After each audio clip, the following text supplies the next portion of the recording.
For today's treat, we're going to be unboxing Barbie as Marzipan from the Nutcracker. This doll was released in 1999 and designed by Sharon Zuckerman. And the packaging is adorable. It has different candies and sweets all around the box and inside the packaging. On the back of the box tells you a little bit of the backstory of the movie. And inside the box was this really neat survey that you could fill out and return to Mattel and ask questions like how long you've been collecting Barbie dolls, if you bought this for a child, how old are they, and how much do you spend on average for Barbie dolls. The highest bracket I saw was $2,001 plus, and I started giggling because, you know, all of us that collect dolls or buy dolls, but it's not just Barbie, but dolls in general can be very expensive.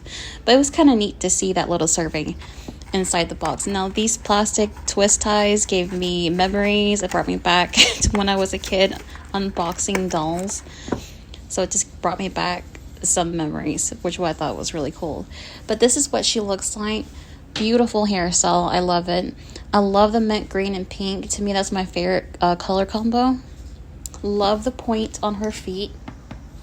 Very pretty. The stand I appreciate so much because a lot of the Barbie dolls that were collector dolls from back then in early 90s, like my Barbie Spiegel, had that ugly, clunky, chunky base as a stand and had that sticker on it.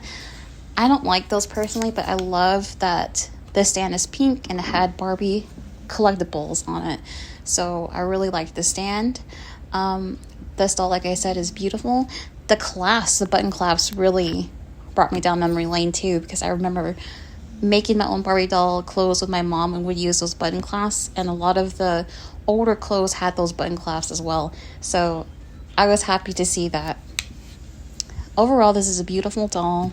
I appreciate her. I love a lot of the ballet dolls, so I'll be adding more to my collection over time, but she's beautiful. Unfortunately, she does have this like old, like, she's been inside the box for many years and has that smell, so I definitely have to clean her up. Other than that, I'm happy that she's part of my collection.